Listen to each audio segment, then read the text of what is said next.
Major path impulses. So there are impulses that are dependent on what your major path is. Let's look again at the options we're talking about for this character.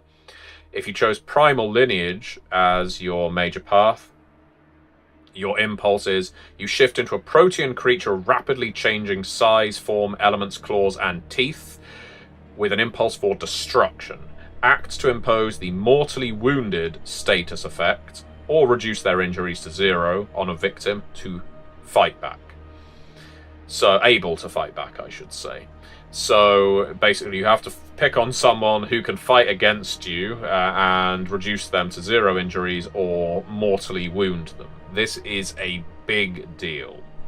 If you went for 8 hands, you shift into a bristling, 100-limbed arachnid with grinding mandibles, which drips smaller spiders and leaks darkness with an impulse for secrets. You have to act to impose at least 1 injury, as before, and you need to immobilize someone who is able to fight back.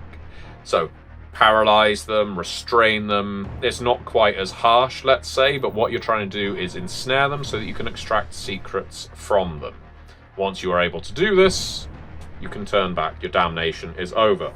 Now, despite the fact we have these mechanical aspects to resolving a damnation, every single one of them is resolvable narratively. You do not need to resolve them with dice rolls. You do not need to physically impose or mechanically impose the status effect. Those are guidelines. They're instructions that you can follow. Basically, if you're not using an ability that imposes the immobilized status effect, you can, say, I hack at the hamstrings or the Achilles tendons of my enemy. If you succeed, congratulations, that person's immobilized, whether they've got a status effect or not. So that's one way of doing it. Or you just discuss with your story guide and say, I'd like to do this, and as long as it's interesting and furthers the story, they're probably going to say yes. In every single lineage chapter we have in Curseborne, we provide options for resolving these mechanically and narratively.